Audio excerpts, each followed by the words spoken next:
Hi everyone, my name's Tom. I'm a GP and the creator of Zero to Finals. And in this video, I want to talk to you about all the postgraduate qualifications that I did after graduating from medical school. So I'm going to go through what exams were involved, how I prepared for those exams, and some reflections on the whole process. So I graduated from medical school in 2014.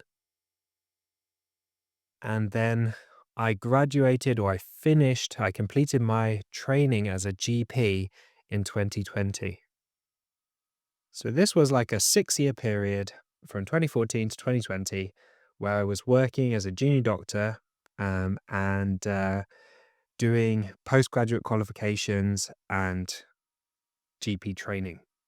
So let me run through some of the key things that happened along the way here. Okay, so in terms of my training, from 2014 to 2016, I was a foundation training. So I was a foundation doctor. So this is when you finish medical school, and then for 2 years, you're training as a junior doctor. And they call this a foundation training before you then go on to specialize in something else. From 2016 to 2017, I took a locum year. So I took a year off from training and I just worked as a kind of a staff doctor doing the junior doctor jobs. And I only did that for 4 months during that year and saved up enough money that I could then see myself through the rest of the year and spend most of my time at that point creating Zero to Finals. And then from 2017 to 2020, that's when I did my GP training. And GP training in the UK is a 3-year program. So I did 5 years of junior doctor training to become a GP with a locum year in the middle. So let's go through some of the postgraduate exams that I did along the way. So I did several postgraduate exams. I did uh, the MRCP UK diploma. So this is the diploma to become a medical specialist. So if you want to become, say, a cardiologist, an endocrinologist, whatever medical specialist in hospital and secondary care that you want to do, you have to do this MRCP qualification. And we'll see what exams that involves. I also did the MRCGP qualification. So in order to become a GP, you need to do GP specific exams. Then I did the diploma in child health. So this involves more specialist child health qualification, so some pediatric stuff. And I did the diploma from the Royal College of Obstetricians and Gynecologists, the DRCOG. So this is a qualification to become more qualified as somebody in women's health, so gynecology and obstetrics. So I did these 4 postgraduate diplomas. I also did a master's in medical education during this time, so I should probably add that in. And the master's in medical education ran from 2015 to 2018.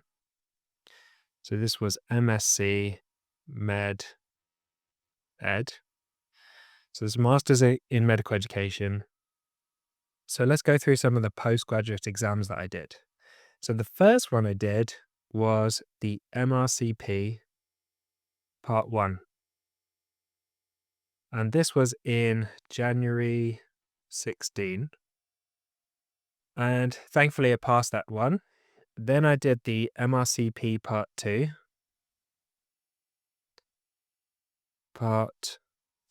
And that was in December 2016. So these are remember, the medical specialist exams. These 2 are written exams. I think they're like 6 hours of being sat in an exam hall, doing hundreds and hundreds of questions to prove that you know some medical stuff. Then there was the DCH Part 1. So this is the Diploma in Child Health Part 1. So with this exam, you're being tested in a written exam on your knowledge of pediatrics. And I did that in February 2018. Uh, 2018. Then early 2018 was a very busy time for me because I attempted the DRCOG examination, which is a written exam testing you on obs and gynae. And I attempted that in April 2018. But this one I failed. Uh, oops.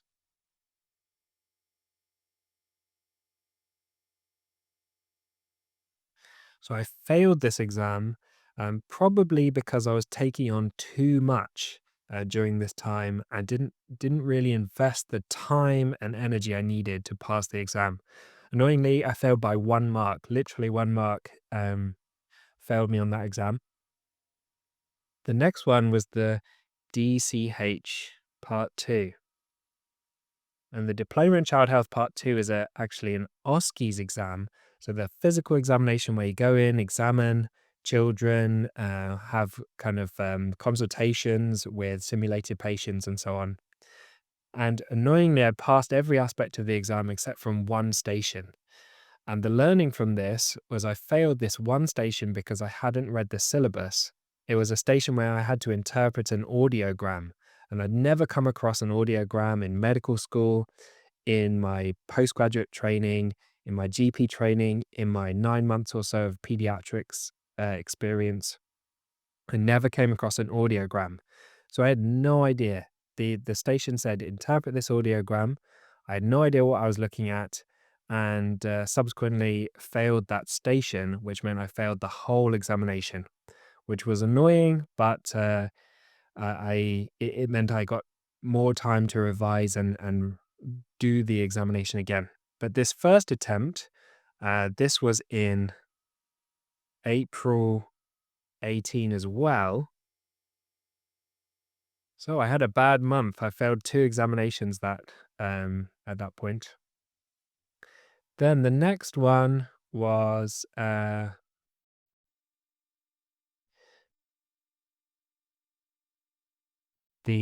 AKT exam,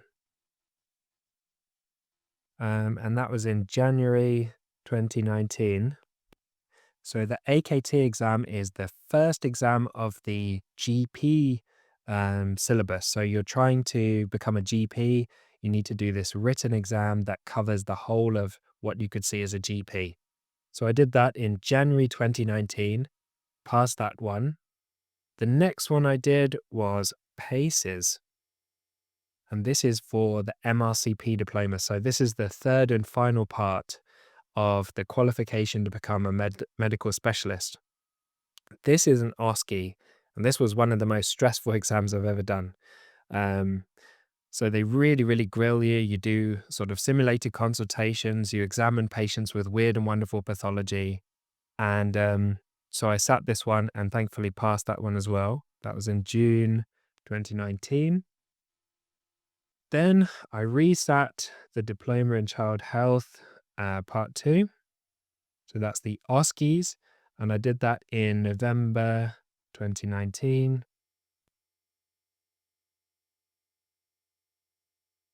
Then I did the CSA exam, which is the OSCE part of the GP training. So this is like the AKT was the written part of the GP training. The CSA is the OSCE part of the GP training. And so that's the second and final exam to become a GP qualified person. And I did that in February 2020 and passed that. And then the final thing I did was the DRCOG exam again in October 2020 and passed it this time. So you can see the list of all the exams that I've done here.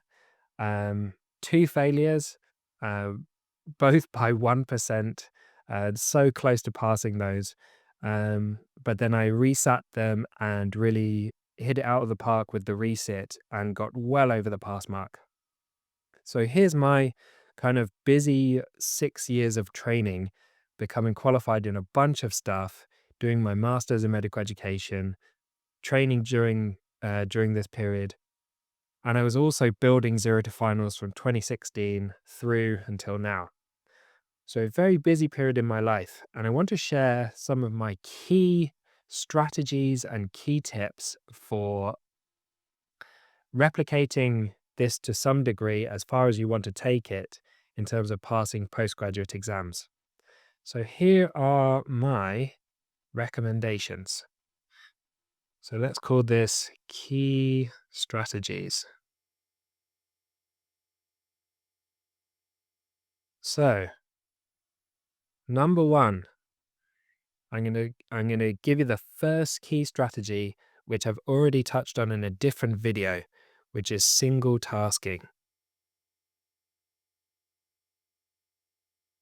And not only do I mean not multitasking during one particular thing. So if you're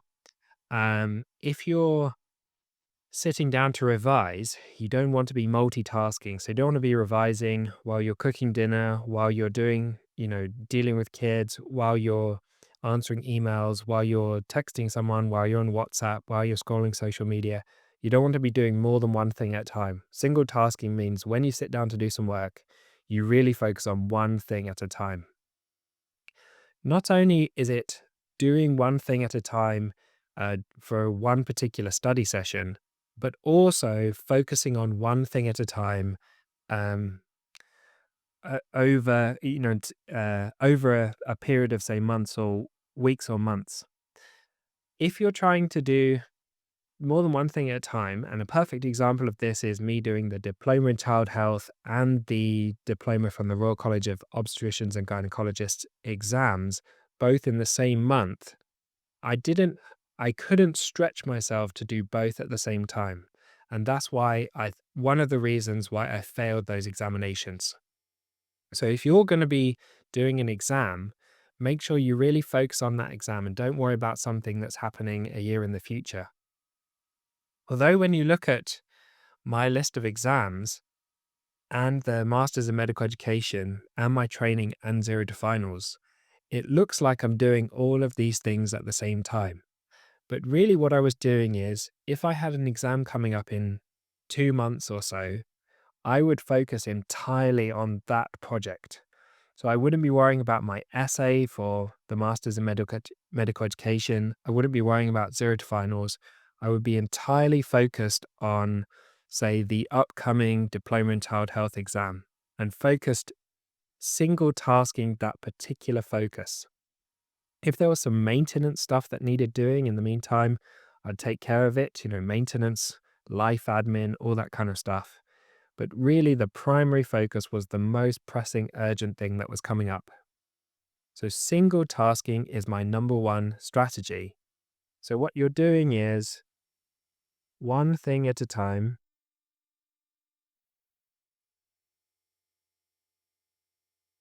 both in a study session and over the longer term. And if you're trying to achieve lots of things, do things in sequence. In So what this means is choose the most pressing thing that needs to be done. Say that's an essay or an exam, and focus entirely on that. Get that done, and then move on to the next most pressing thing. Focus entirely on that. Get that done. Then move on to the next most pressing thing. Get that done. So really, you have this key goal for the next, say, month or so. You really focus on that thing, and then you move on. So that's single tasking. My second piece of advice, number two, is to isolate time and space to work. So you're going to need to put in so many hours of deep work. This isn't like you can, like I said, you can't multitask this. You can't do it in a relaxed way. It needs to be very focused when you're studying. I would suggest really switching on and off from study mode. So, one of the problems, and you can watch my video on stress about this, is that we kind of keep things boiling all the time. But if you can say, I'm just going to isolate this 1.5 hours each day to focus on studying. When I'm going to focus on studying, I'm going to do this in a coffee shop or in the hospital library or like in this particular room of the house, whatever it is, a very specific place and a very specific time where you're going to study. And then when you're not doing those things, you switch off from it and do other things, enjoy yourself, relax, do your day job, and so on. But if you can really isolate that time and that place where you study and make sure you're getting in a certain number of hours per week. So I would say if you're getting an hour a day, you're doing pretty well. If you're getting more than, say, 2 or 3 hours a day, you're going to absolutely do incredibly well.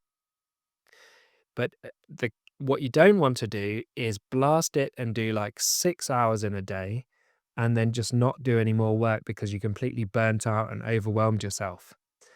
Try to get in a steady amount to build towards your exam every day on a consistent basis, isolating that time and space. The other thing I would say is figure out what's your best time of day. And this varies between people, and it could be even a genetic thing. But for me, the morning is the best time of day for me. So what I did when I was doing my postgraduate exams was I blocked off an hour or an hour and a half or 2 hours before work. So I'd start work at 8 or 9 as a trainee, and I would block an hour or 2 hours to sit in a coffee shop on my way to work and get work done. When I arrived at that coffee shop, I didn't do anything. I wasn't messing around. I wasn't on social media. I wasn't doing emails. I wasn't answering WhatsApp messages. I was just there to study. And so every day I got that study session in during my best time of the day. And then I could go to work. And then after work, I could relax and hang out. And that made sure that I was really making progress all the time. So, tip number 3 is combine your day job, your reading, and testing. So, these are 3 aspects to learning for your exams. All 3 of these are really essential components. You don't want to neglect one of them. So, if you just do your day job, you're not going to pick up on all these little bits that you're not coming across during the work. If you're just doing reading, you're not testing yourself, which really drills that information into your memory. And you're not going to benefit from the day job and the real world experience. So when you're in the exam, you may have read about the topic, but you can't really apply it because you don't have that experience. And if you're just testing yourself, which people do this now very commonly, just using Anki, just using past medicine, just using question banks. If you're only testing yourself, be very careful. I know a lot of people who've just tested themselves and then failed the exam. In fact, it happened to me with the diploma, with the DRCOG exam. I just tested myself. I didn't do the reading. I did the day job, but I didn't do enough reading to really understand what I was dealing with. And so I failed that exam because I just used a question bank. Don't do that. You need to combine all 3 of these to get the best results. The day job, what I would say is keep hold of a notepad that you bring with you everywhere. And when you see something that you don't fully understand, you've not come across before, you're not sure about, jot it in your notepad and then go home when you do a study session. Make sure you read up on that and add it to your kind of database that you're going to learn from. When you read around a topic, don't just kind of read half heartedly. Do some effortful reading, and you'll find out about effortful reading in some of my other videos. But really read through trying to intentionally learn the information and trying to work out and understand and question yourself as you go. And then when you're testing, be targeted with your testing. Try to test yourself on the key things that you know are likely to come up in the exam and also your weaknesses. And then all of these will feed into each other. So use all three of these different resources to kind of supplement your revision and make sure you're hitting all the key points that you need. So next one, tip number 4 is learn, don't create. And this is basically to be efficient. Be efficient.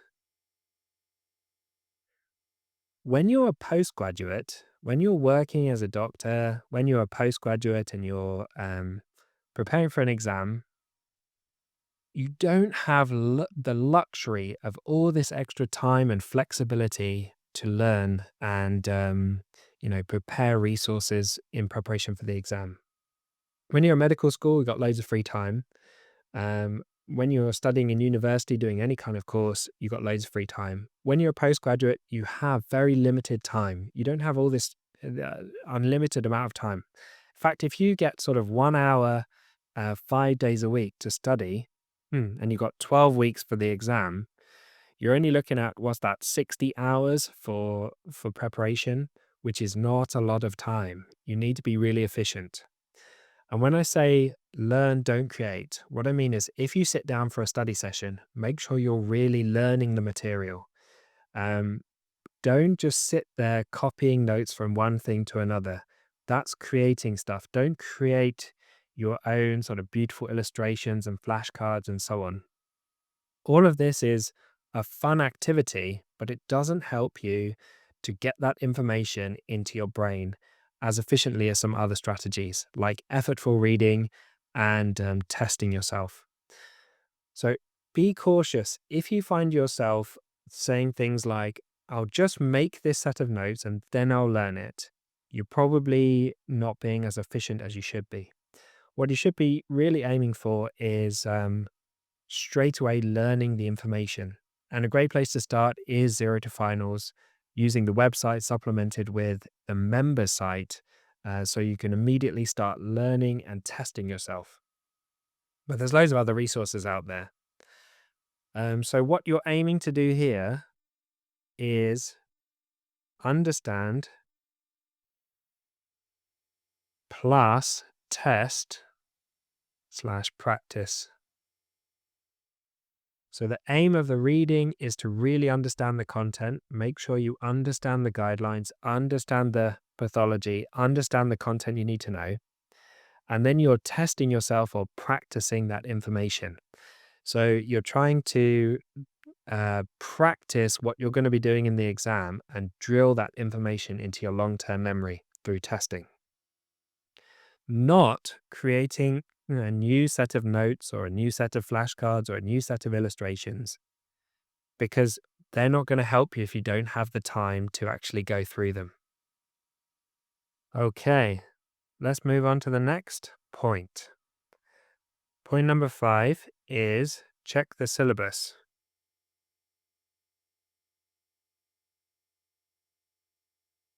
And have a list. So this means most exams will come with a syllabus that kind of tells you the key things you need to know. So make sure you have a list of all the things you need to go through and learn before your exam. I made this mistake with the Diploma in Child Health practical examination. I thought if I knew general pediatrics and I'd done lots of experience and lots of work, I'd be able to get through the exam. What I didn't bank on was this audiogram was going to come up, which I'd never done before, never seen before. It was hidden away as a tiny little addition to the syllabus on the website, but there's no way I would have come across that unless I'd checked the syllabus. So make sure you're checking the syllabus, creating a list of all the things you need to go through, and checking off that list as you go through them to make sure you cover everything. And the final thing, number 6, is to track your learning. Learn learning. So when you're tracking your learning, what you're tracking is all the things you need to cover, this list, and then when you're studying them and the test scores that you're getting. So if you're doing practice questions on, say, the member site, you can track it on there and use the tracking tool to track your learning sessions. Or you can just do it. I used to do it just with a spreadsheet in Numbers or Excel on your computer. And tick off when you're doing each study session and make a record of the date. That way you can do spaced repetitions of each topic that you need to cover. So, what you're trying to do with your tracking is identify weaknesses.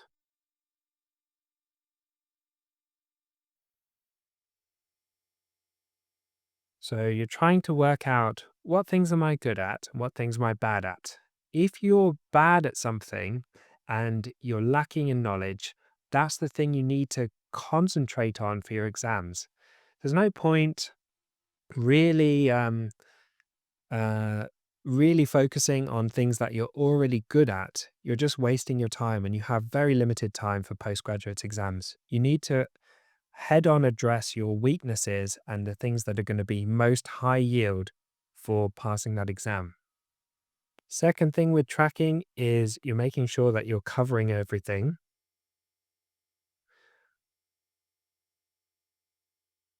So you don't want any gaps in your knowledge. Don't do what I did with the diploma in child health. Make sure you're ticking every box and covering everything. And the final thing is you want multiple spaced repetitions. So you're trying to cover everything multiple times and spacing out those repetitions. And that's really how you drill things into your memory. If you have a look at something called the forgetting curve, when you first go through something, you remember it great for the next 5 minutes, but very quickly within a day or two, you're down to like 30 or 20% of what you remembered.